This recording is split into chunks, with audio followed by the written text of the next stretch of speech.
అబ్బా! పొద్దున్నే లేవగానే బయటకొచ్చి సన్‌రైజ్ చూస్తే ఆ ఫీల్ ఉంటది. ఎంత ప్లెజెంట్‌గా ఉంటదో గదా! సో, ఎర్లీ మార్నింగ్ అలా బయటికి రాగానే.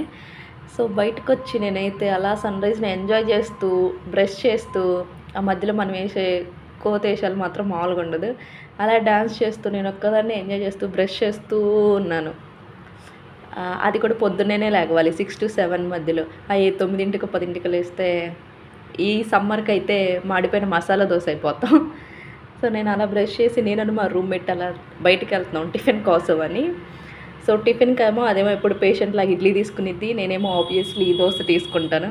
తీసుకొని నెక్స్ట్ ఫేజ్ ఏంటంటే కూరగాయలు కొంటా. అమ్మా! ఈ కూరగాయలు కొనే దగ్గర ఉండిద్దిరా బాబు పెద్ద టార్చర్. ఏం కొనాలో అర్థం కాదు. ఏం చేయాలో అర్థం కాదు. రోజు తిన్న కూరలే తిన్నట్టు ఉండిద్ది. అదే ఇంట్లో ఉన్నప్పుడైతే ఏంటి ఈ కూర చేసావు, ఆ కూర చేసావు అని అన్నీ వంకలు పెడతా ఉంటాం కదా మన మదర్స్‌కి. కానీ అదే మన దగ్గరకొచ్చేసరికి మాత్రం నాకిప్పుడు అర్థమవుతుంది. సో, అలా ఇద్దరం తన్నుకొని లాస్ట్‌కి డిసైడ్ అయిపోయి కొన్ని కూరగాయలైతే తీసుకెళ్ళిపోయాము. ఆ తర్వాత నెక్స్ట్ ఏంటంటే మనం రెడీ అయ్యి కాలేజ్‌కెళ్ళాలి. ఎందుకంటే చదువుకోవడానికి కాదు, చదువు చెప్పడానికెళ్ళాలి.